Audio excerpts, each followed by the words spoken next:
Happy New Year, folks! It's January 2026, and we're kicking things off with a trip through the Show Me State. Today, we're counting down 15 of the most unique, bizarre, and downright fascinating small towns in Missouri. From a town literally named Uranus to the place where sliced bread was invented. From America's oldest settlement west of the Mississippi to a flooded underground mine where you can go scuba diving. Kicking things off with number 15, Peculiar. This is a town that got its name by accident. Peculiar sits about 30 miles south of Kansas City, with a population of around 5,400. Back in 1868, the town needed a name for its post office, but every suggestion was rejected because another town already had it. Finally, the frustrated postmaster reportedly said he didn't care what they called it, as long as it was something peculiar. And that's exactly what the authorities gave them. Today, the town fully embraces its odd identity. You can visit the Peculiar Winery on the outskirts of town and take home a bottle with one of the most conversation-starting labels you'll ever own. Number 14. Tightwad. Speaking of strange names, number 14 takes us to Tightwad, a tiny speck in Henry County with a population of just 69 people. The original name was Edgewood, but according to Missouri records, it was changed after a heated argument over money between a local carpenter and a store owner. Some say a mail-order postmaster, who was notoriously stingy, inspired the name. Whatever the real story, the Tightwad town sign is now one of the most photographed in Missouri, and the Tightwad Bank, yes, that was a real thing, once issued checks that became collector's items. Number 13. Kimmswick. Coming in at number 13 is Kimmswick, a riverside village in Jefferson County with fewer than 160 residents. Founded in 1859 by German immigrant Theodore Kimm, this charming town sits right on the Mississippi River and feels frozen in time. Many buildings date back to the 1800s, including Missouri's oldest wrought iron bridge from 1874. But here's what makes Kimmswick truly remarkable. Just 2 miles away, scientists discovered the first solid proof that humans and mastodons coexisted in eastern North America. You can visit the nearby Mastodon State Historic Site to see a replica skeleton and learn about the Clovis hunters who stalked these massive creatures over 10,000 years ago. Number 12. Fulton. Number 12 brings us to Fulton, population about 12,600, the seat of Callaway County, or, as locals call it, the Kingdom of Callaway. During the Civil War in 1861, Union troops were marching toward the county when local Confederate sympathizers pulled off an incredible bluff. They positioned painted logs to look like cannons and gathered several hundred men at Brown's Spring. The Union general, fearing a brutal fight, agreed to negotiate a truce and leave the county alone. Callaway residents were so proud of their victory that they declared their county a kingdom, a nickname that stuck for over 160 years. Today, Fulton is also famous for hosting Winston Churchill's iconic Iron Curtain speech at Westminster College in 1946. Number 11. Washington. At number 11, it's Washington, Missouri, population around 14,500, sitting on the Missouri River about 50 miles west of St. Louis. This town holds a quirky claim to fame. It's the corncob pipe capital of the world. Back in 1869, a Dutch immigrant named Henry Tibb started turning corncobs into pipes on his lathe after a farmer asked him to try. The Missouri Meerschaum Company, which grew from Tibb's shop, still operates from its original 1880s brick factory and produces around 700,000 corncob pipes a year, shipping them to 70 countries. You can tour the factory and museum to see how these humble American classics are made. Number 10.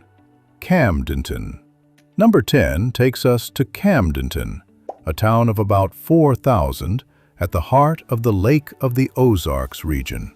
But the real attraction here is just outside town at Ha-Ha-Tonka State Park. Perched on a 250-foot bluff overlooking the lake, sit the ruins of what was once a 60-room European-style stone castle. Kansas City businessman Robert Snyder started building his dream mansion in 1905, importing stonemasons from Scotland.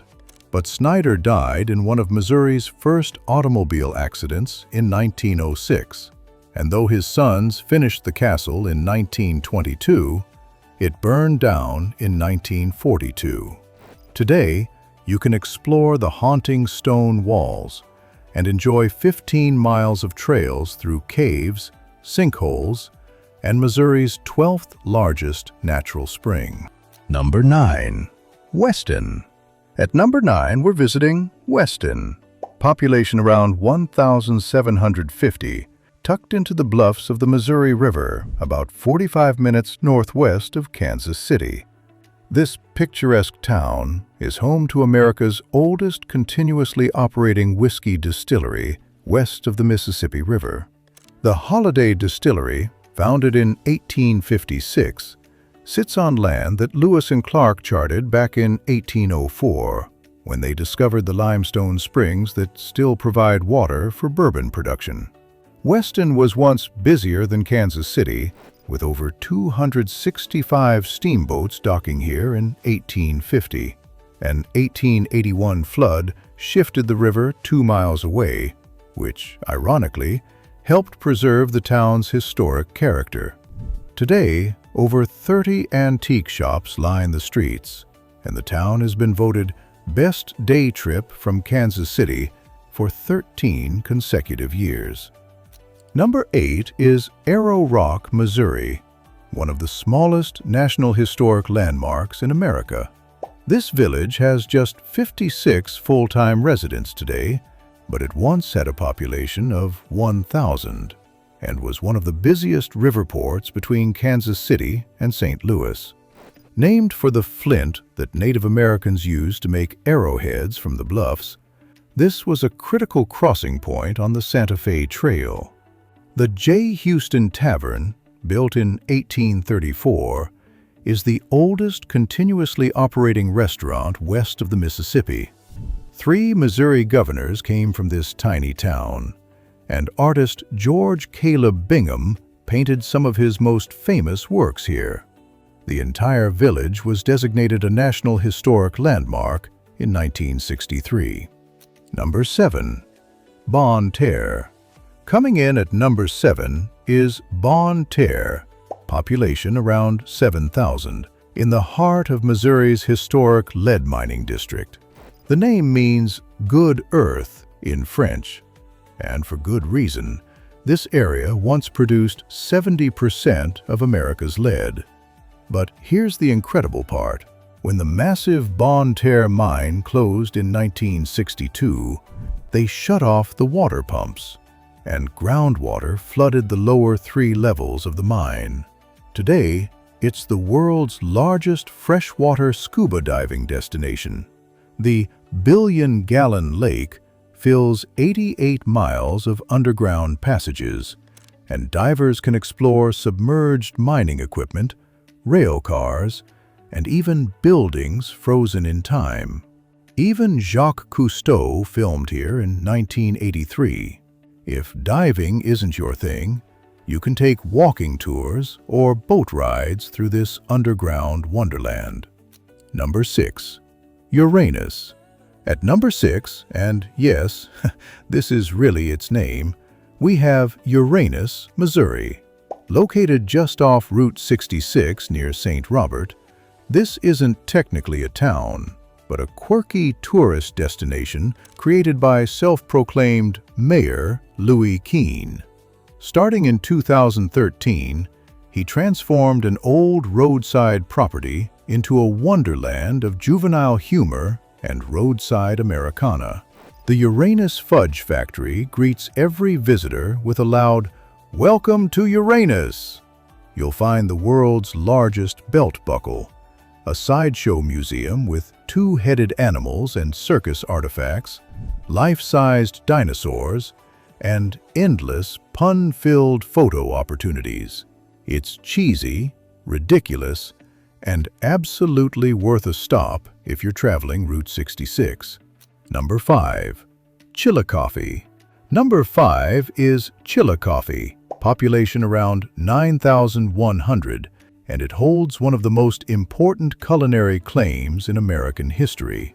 On July 7, 1928, the Chillicothe Baking Company became the first place on Earth to sell commercially sliced bread. Inventor Otto Rohwedder had struggled for years to find a baker willing to try his bread-slicing machine, until his friend Frank Bench agreed to take the chance. Sales increased 2,000% in just 2 weeks. Today, you can visit the Home of Sliced Bread Welcome Center in the original bakery building and see a mural celebrating this invention that literally became the benchmark for all great innovations. You know, the best thing since sliced bread. Now we're entering the top 4. These towns are the most unique, historically significant, and fascinating in the entire Show Me State. Number 4. Liberal. At number 4 is Liberal, Missouri, population around 760, with one of the most ironic stories in the state. Despite its name, Liberal is located in one of the most conservative areas of the country, in Barton County. But here's the twist. The town was actually founded in 1880 by George Walzer as a utopian community for freethinkers and atheists. Walzer named it after the Liberal League of Lamar, Missouri, and envisioned a place with no churches and no saloons where people could express their beliefs without social punishment. The experiment didn't last. Churches eventually did move in, but the quirky name stuck. Today, visitors enjoy the irony of this deeply conservative town named Liberal, and the story serves as a fascinating footnote in Missouri's diverse settlement history. And now, entering the top 3, we have Hermann. With a population around 2,200, Hermann, known as the Rhineland Village of Missouri, founded in 1837 by German immigrants from Philadelphia who wanted to preserve their heritage, this town became one of the largest wine-producing regions in the world by the late 1800s. Stone Hill Winery won its first World's Fair gold medal in Vienna in 1873 and was America's second-largest winery by 1900. When French vineyards were devastated by phylloxera in the 1860s, Missouri grape growers, including many from Hermann, shipped millions of disease-resistant rootstocks to France, literally saving the European wine industry. Prohibition destroyed this legacy, but since the 1960s, Hermann has been reborn. Today, its 7 wineries produce about 1/3 of Missouri's wine, and festivals like Mayafest and Oktoberfest draw thousands of visitors to its charming brick streets. Number 2. St. Genevieve. At number 2 is St. Genevieve, population around 5,000, and this is Missouri's oldest permanent European settlement, founded by French-Canadian colonists around 1735. That's nearly 300 years of continuous habitation, and over 40 years before the Declaration of Independence. Walking through the historic district feels like stepping into 18th century France. You'll find some of the only surviving French colonial Bonne Terre buildings in North America, structures built with vertical posts driven directly into the earth. The Bull Duck House, built in 1792, is a National Historic Landmark. In 2020, St. Genevieve became the 422nd unit of the National Park Service, finally getting the recognition this remarkable town deserves. Number 1. Hannibal. And now, the number 1 spot, the most unique and fascinating small town in Missouri, goes to Hannibal. Population around 17,000, perched on the dramatic bluffs overlooking the Mississippi River. This is the boyhood home of Samuel Clemens, better known as Mark Twain, arguably America's greatest author. Twain lived here from ages 4 to 17, and the town became the fictional St. Petersburg in The Adventures of Tom Sawyer and Adventures of Huckleberry Finn. Characters were based on real Hannibal residents. Tom Blankenship became Huckleberry Finn. Laura Hawkins became Becky Thatcher. You can tour Twain's actual boyhood home, see the white picket fence Tom Sawyer conned his friends into painting, and explore Mark Twain Cave, where Twain played as a child. But there's even more. Hannibal is also the birthplace of Margaret Tobin Brown, the unsinkable Molly Brown, who survived the Titanic. The Mark Twain Memorial Lighthouse has been lit by 3 U.S. presidents: Franklin Roosevelt, John F. Kennedy, and Bill Clinton. The museum houses 15 original Norman Rockwell paintings commissioned to illustrate special editions of Tom Sawyer and Huckleberry Finn.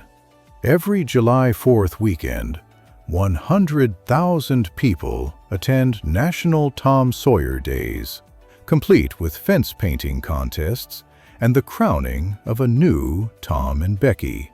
This is a town where American literary history isn't just remembered, it's celebrated and lived every single day. And there you have it, 15 of the most unique small towns in Missouri. Drop a comment below and tell us about your favorite small town. We'd love to hear from you. And if you enjoyed this video, hit the subscribe button. My nephew says that's very important to add. Thanks for watching, and we'll see you in the next one.